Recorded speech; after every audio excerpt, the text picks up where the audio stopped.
hiring and retaining AAA talent. All right, AAA talent, where are we going to find that? I know you thought I was going to use this reference, didn't you? Okay, I did use that reference. Who are you hiring? Specifically, what position are you hiring for? Because you need to hire a certain type of personality for that position. And often when we're hiring someone to do something that we don't like doing, we're often kind of lulled into hiring people who we like, and we tend to like people who are like us. And guess what? People who are like us don't like doing things that we don't like doing, because that's the whole thing. That's the whole problem. You know, like there are detail-oriented people, and there are people who pay no attention to details. And a lot of times, the non-detail-oriented person hires another non-detail-oriented person, and that does not work out. So as you know, I'm a huge fan of the DISC tool in pulling a DISC profile on yourself and sharing that with anybody that you're going to hire, having them pull a DISC personality profile on themselves and sharing it with you. That is a quality step. When are you going to hire somebody? Generally speaking, you're going to have one associate per 6 files funded per month, because that's how you're going to get to 12 and still have a life and still manage things. You can handle 6 a month, no problem. You can handle 12 a month for a few months, but 12 a month, 144 files a year on your own, this is not functional. You need somebody helping you, and when you hit that 12 file a month pace, you need to be hiring somebody else, because in this business, certainly when you hit 6 files a month, you don't tend to revert back down. You really don't. You tend to keep that machine going, and 6 leads to 12. And when you hit 12 files a month, you don't tend to move back down. I get it. Right now, feels like we're moving back down a little bit, but not the time to start cutting staff.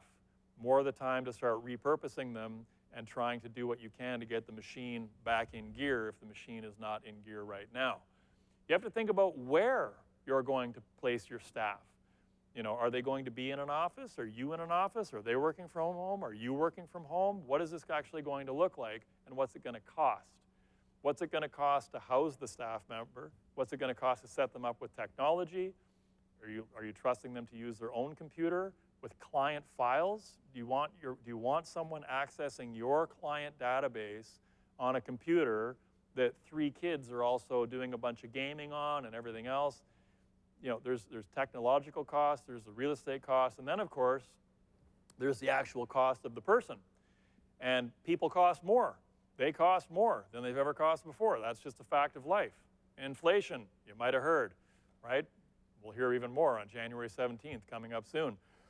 On Tuesday, the inflation numbers come out.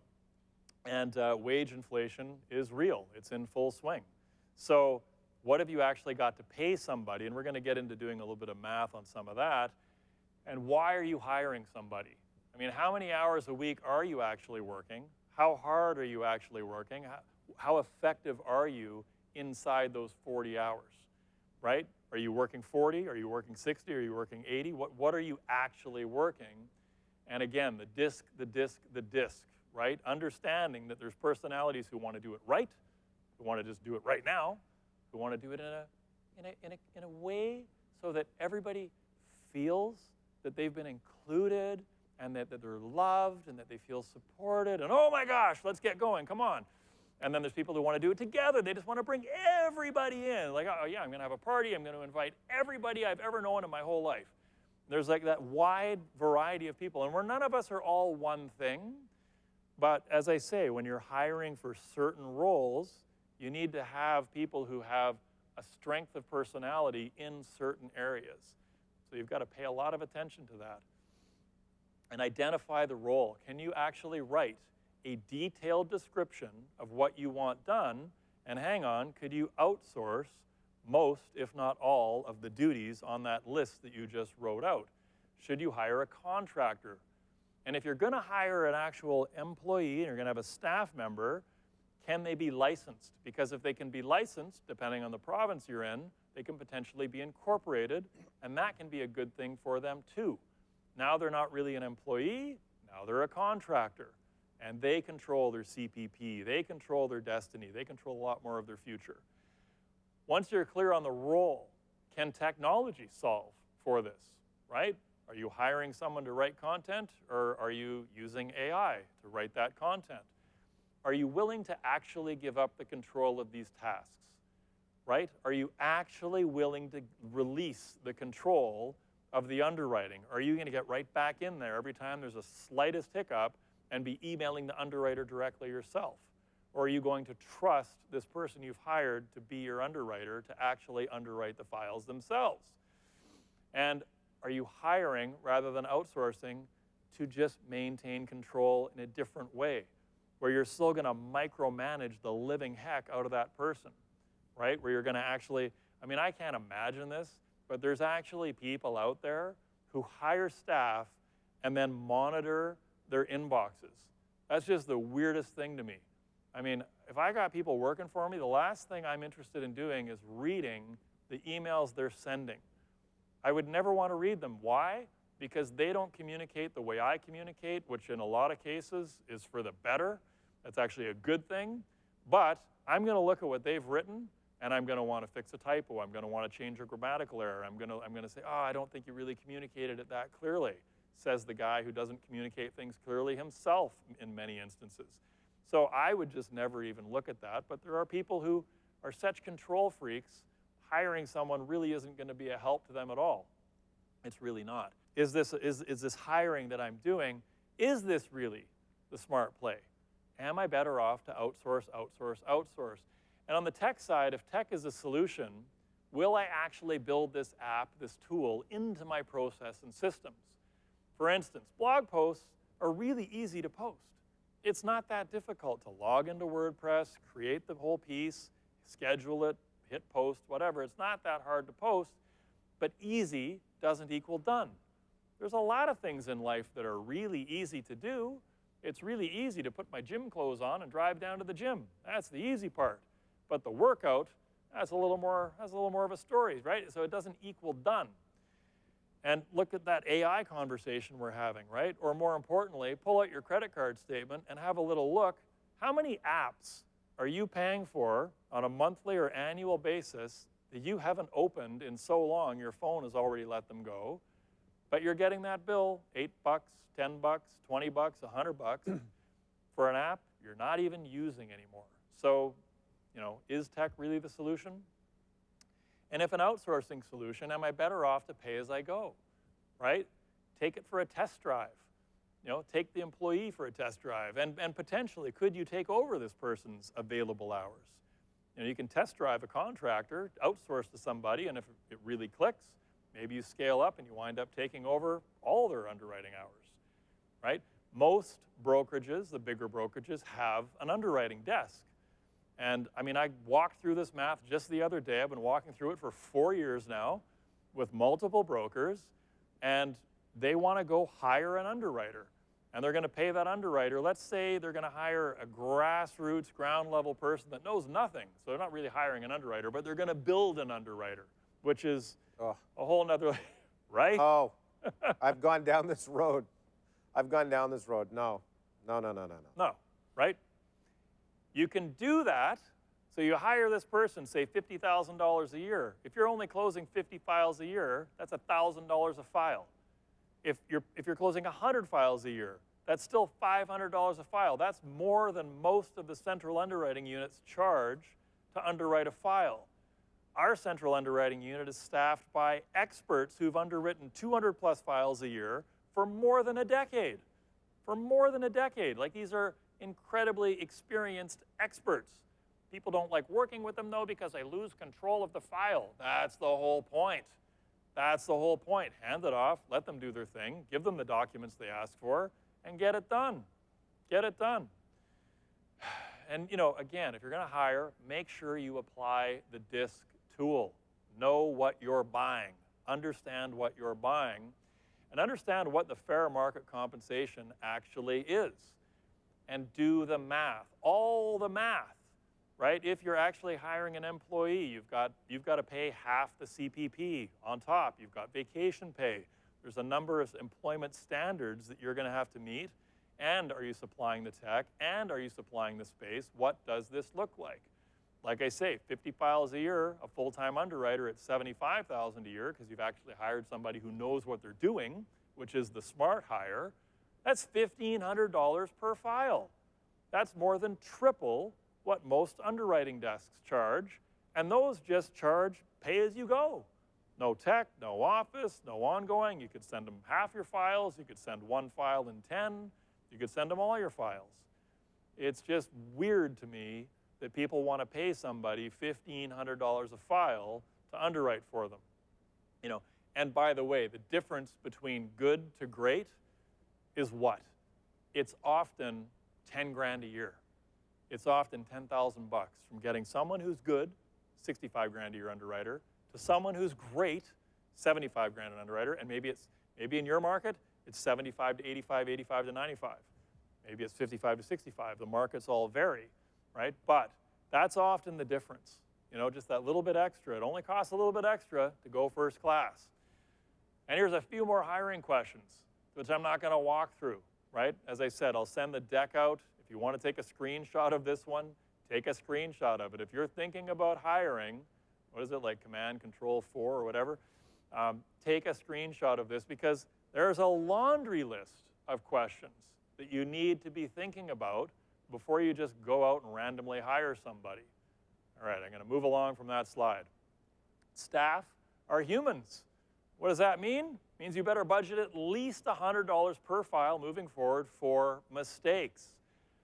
I mean, I feel for you, 4,000. I can't see the names in the chat myself, so whoever that was that had to write that $4,000 check because they promised a certain rate, I feel for you. Like, that hurts. I've been there, done that. It's painful. And all you can do is try and budget for it. So you got to get through the next 39 files with no more mistakes, right? And hopefully you're on track to do that. But then when you hit file number 40 and you're free of your $4,000 issue, you got to start budgeting another $100 a file for the next one. You just do. That's the reality. I say 100 a file or 500 a month. I throw those two metrics around all the time. 500 a month set aside per staff member, including yourself. Including yourself. Set up an account, holdco, whatever it looks like, separate account, park that money. And by the way, it's tax deductible. It is tax deductible. When you're writing that check, I mean, maybe you're writing it from a personal account because you're a sole proprietor, but make sure your accountant is accounting for that. That is a tax deduction. That's coming off your income. A lot of people aren't entirely clear on what's tax deductible and what's not. I hope you were aware of that. I mean, that's an expense. That's a legitimate business expense. And if you've hired somebody, great, now you got to hang on to them. And retaining AAA talent, that's its own little job, right? I love the quote. I've heard this one from a few brokers. They've told me, well, my managing brokers basically explained it like this to me. We're like the mafia. Nobody gets out alive. You try and leave me, I will ruin your life. I will go to great lengths to make whatever's left of your life on this planet miserable. I will do everything I can to drive you out of this industry. Those are actually like real comments made by people in our industry.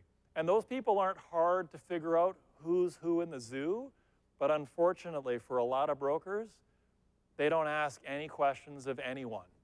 It's the weirdest thing.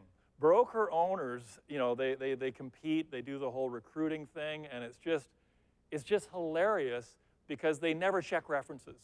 And I know broker owners who've been like, oh boy, you know what, so-and-so, they just poached this person from me. Oh, what a gift to be rid of this broker. Now, it's their problem. Wonderful, because there's no reference checks done.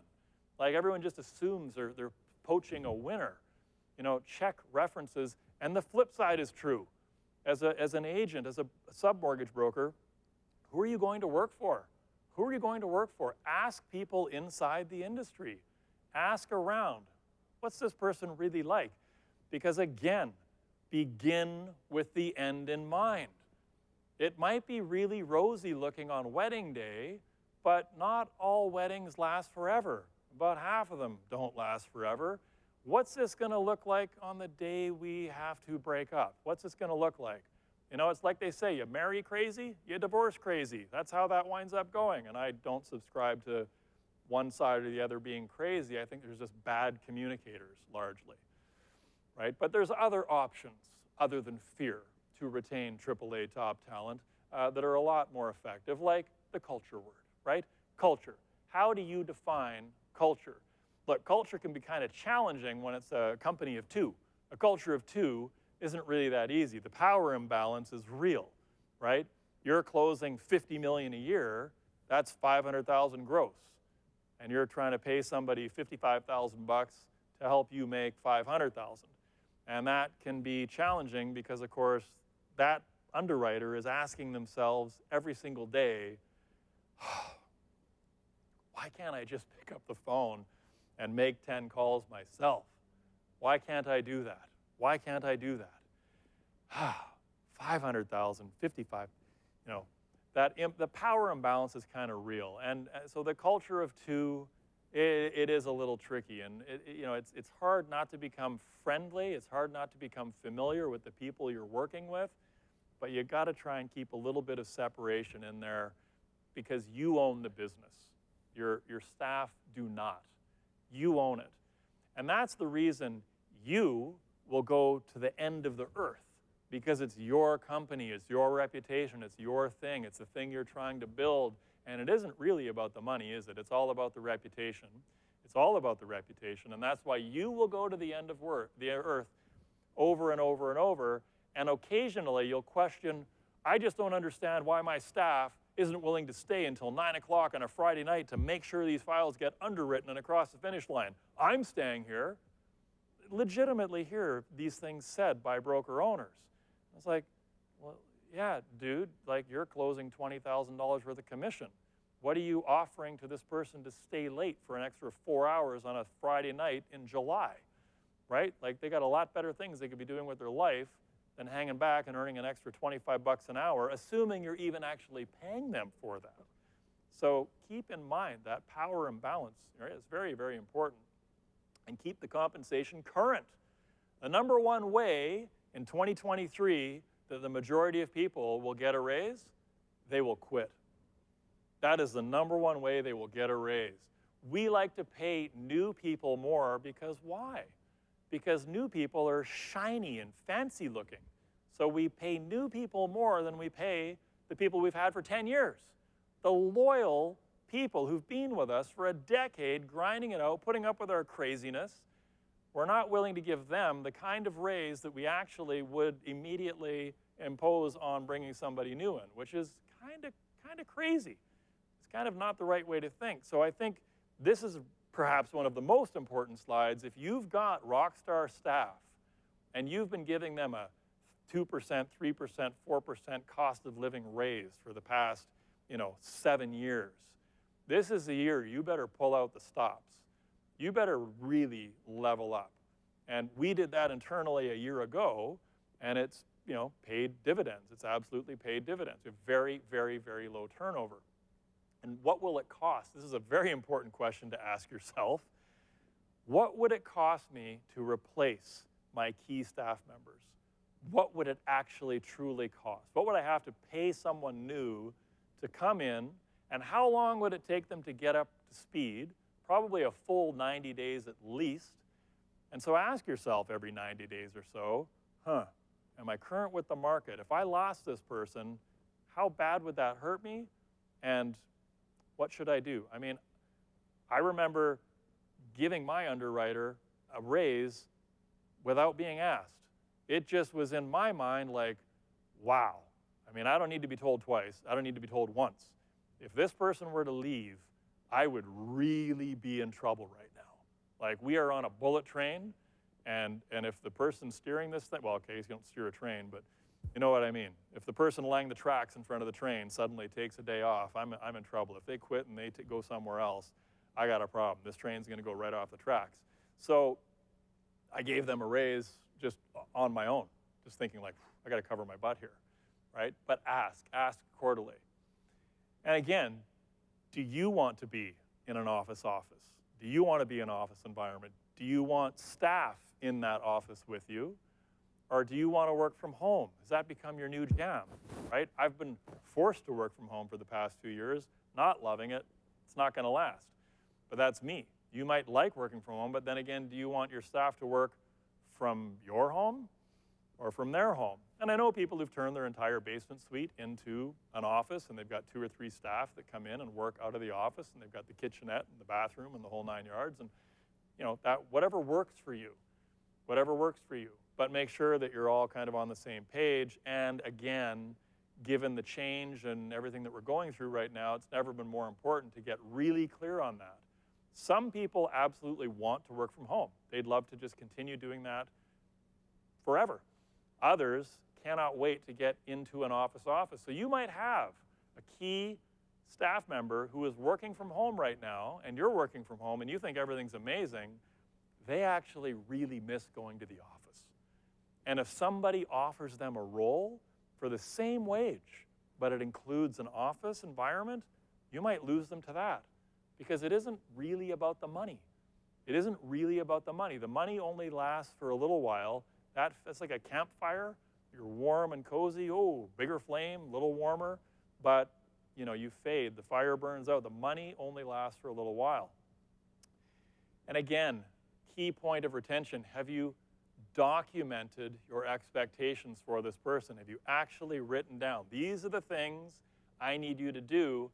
These are the A-level priorities, these are the B-level priorities, these are the C-level priorities, and we're going to have a regular review of this to make sure that you're delivering the A's. Like when a commitment comes in from the lender, you're building that documents package, the sign-up package, and you're getting it out to the client directly or out to me because I'm the filter. I release them to the client. You've got your process figured out, and that's happening in 15 minutes or less. That's like a red light special. That's a very important thing that must happen right away. The appraisal needs to be ordered within 4 hours. There's other things that maybe don't need to happen for 2 or 3 days. Uploading them into the MailChimp list. That needs to happen by the end of the week. Understanding what matters. Because if you've got somebody doing a bunch of tasks that don't really seem to matter a whole lot, well, who's that on, right? Who's that on? And keep in mind, Krulak's law is real. The experience that people have with your brand is in the hands of the person you pay the least, right? It's that frontline receptionist. It's the Walmart greeter. The Walmart greeter that's my first point of contact when I walk into that store, right? I mean, anybody in that store, largely, that's who's representing that brand. So act accordingly, right? Act accordingly, meaning stop being so cheap, right? Hiring an underwriter for $42,000 bucks? Are you kidding me? That's just not going to happen. Now, somebody's probably going to be asking for a raise after this little segment. Pay premium dollars for premium talent. Look at your own hourly rate. Again, what's your hourly rate coming in at? And when you hire, talk about how this is going to end. Again, begin with the ending in mind.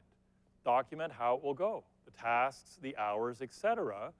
But more than ever, I think we need to stop hiring with a lifetime expectation and start hiring from the perspective of, looking at your DISC profile, I think you're going to be able to master the underwriting skills, but you also have this sort of people-person piece to you where I think you're going to want to go out and become your own broker. If you're not already thinking it, I'm thinking it, what do you think? Oh, well, I didn't really want to say anything because I was worried you wouldn't hire me because you felt like you'd be hiring your future competition. No. It's great. Let's be on the same page. You commit to being here for 1 year, 2 years, whatever that looks like. I commit to helping you become a broker. And maybe they become a part of your team. Maybe they go off somewhere else. But you agree on a term. There's no midnight move. There's no sudden painful breakup where you feel like you're getting dumped at the high school dance and you get all weird and emotional about it. You have a clear understanding. I think if more of us began with the end in mind, it'd be a lot happier world, a lot happier work world. And when you hire, set the expectations accordingly in writing. Set your expectations, set theirs, and write it down. If you don't set expectations in writing, you've got no frame of reference to go back. Ideally, a copy with both your signatures at the bottom of it. So you both have that document, right? And every time you have your quarterly meeting, pull it out. Maybe it needs a review. Maybe it needs an adjustment. Maybe we need to tweak a few things. And remember, people don't leave companies. People leave people, right? Nobody quits a company. People quit people, which is why there's that emotional piece to the whole thing. And regarding the liberation of somebody, when you are liberating somebody, a lot of times you will wait 6 months to do the hard thing and let this person go. You wait, and then you pay them 2 weeks severance pay. Why? Don't do that. Move more quickly. If you know you're going to get rid of this person, get rid of this person. Do not coast for 6 months and then give them 2 weeks severance pay. Instead, overpay the severance. Pay them 2 months pay. Technically, you just saved yourself 4.5 months of pay, and you're beyond reproach, baby. They deserve 2 weeks by the letter of the law, but you gave them 2 months. You were kind, you were generous, you did everything you can to help liberate them so they can find a better place to be, right? And write a referral letter. Be helpful, never hurtful. And one other little pro tip here, delayed delivery is your friend. It really is. And it works both ways with the whole sending and receiving. But do you really want to have somebody start interacting with you at this hour? That's a question you need to ask yourself before you hit send on an email at 7 o'clock on a Sunday morning, right before you're about to head out the door with the family. Because if you send that email, that person is assuming you're working. You're better off to delay delivery until the Monday morning. Further, when you're the boss, there's a power imbalance. And some people will feel like they need to reply to that email immediately if you send it at 10 o'clock at night. And you don't want a response at 10 o'clock at night. You want a happy person who's going to continue working with you, not someone who feels like they're constantly being rat-a-tat-tat fired at, and you need to reply, and look at your phone at all hours. That's no way to be. So delay delivery of the emails. So a lot of times, my underwriter would wind up with 17 emails hitting their inbox at 8 o'clock on Monday morning, which they didn't always love, but I think it was still better than 17 emails drizzled out from Friday evening through Saturday morning, Saturday evening, Sunday morning, Sunday evening. Way better to leave them alone and give them space through the course of the weekend.